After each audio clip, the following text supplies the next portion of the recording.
Huw Edwards.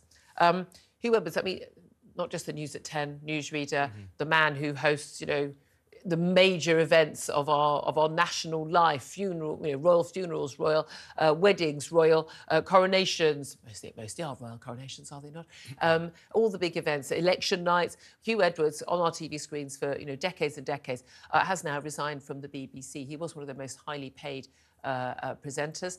He, though, 9 months ago went off air, disappeared, and has not made a public statement since, after he was accused of having paid thousands of pounds to a teenager for explicit pictures. The family of this teenager, I have to say, they still have not got, justice over this.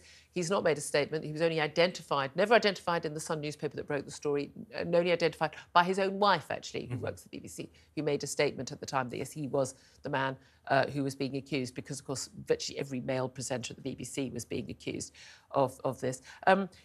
Big outcry, but he's not on air, and we've been paying him his, 300-400 grand a year salary. Taxpayers' money from the licence fee.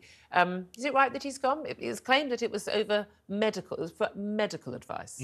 And of course, we'll remember he was sort of seemingly kind of checked into some kind of mental health treatment at the end of that whole saga. I mean, it's a sad end to what you, as you say, is a very illustrious career. I mean, I'm sure many people would rather not have found out about his particular predilections and habits and his incredibly expensive photograph collection. That's his business. But ultimately, at the end of the day, he was accused of impropriety. The press decided that was in the public interest, not least because he was paid out of the taxpayer's pocket.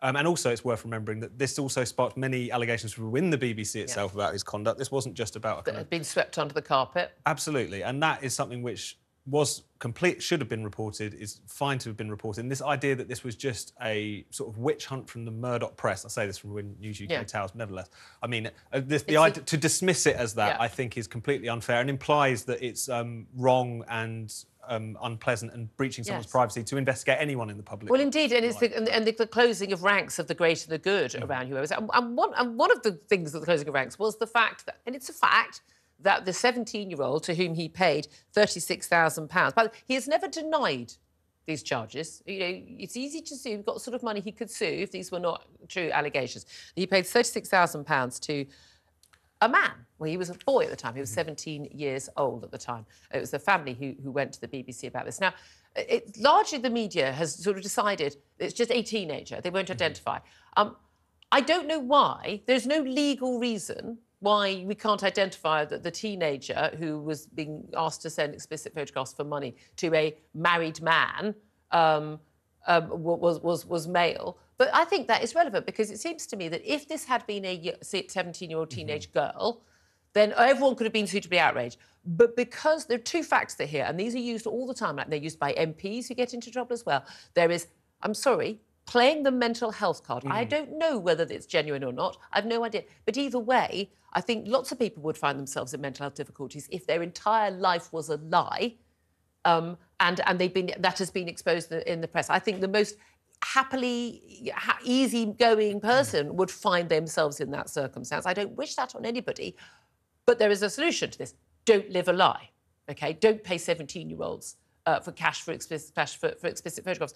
But also, the gay aspect to this, that somehow he needs to be protected because of this. I think this is incredible double standards, making out that the alleged perpetrator, Huw Edwards, is somehow a victim. When, if it was my 17-year-old son or daughter in those circumstances, that's not how I'd view it. I find it extraordinary. I have no ill will towards this man. Never have a negative feeling towards him at all.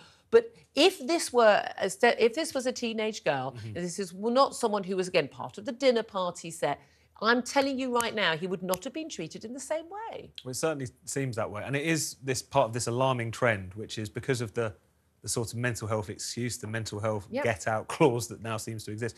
It's making it increasingly difficult to hold all kinds of public figures to account, because as soon as you do, people who support them, people who like them, people who are friends with them, just stand up and say, you can't do that, you're going to pound them into an early grave. It's a really unpleasant tactic, I think, to try and quiet criticism. And I don't mean that just from Huw Edwards himself necessarily, even from his allies and friends who are trying to do that. Yeah, exactly. But we should still be honest about this.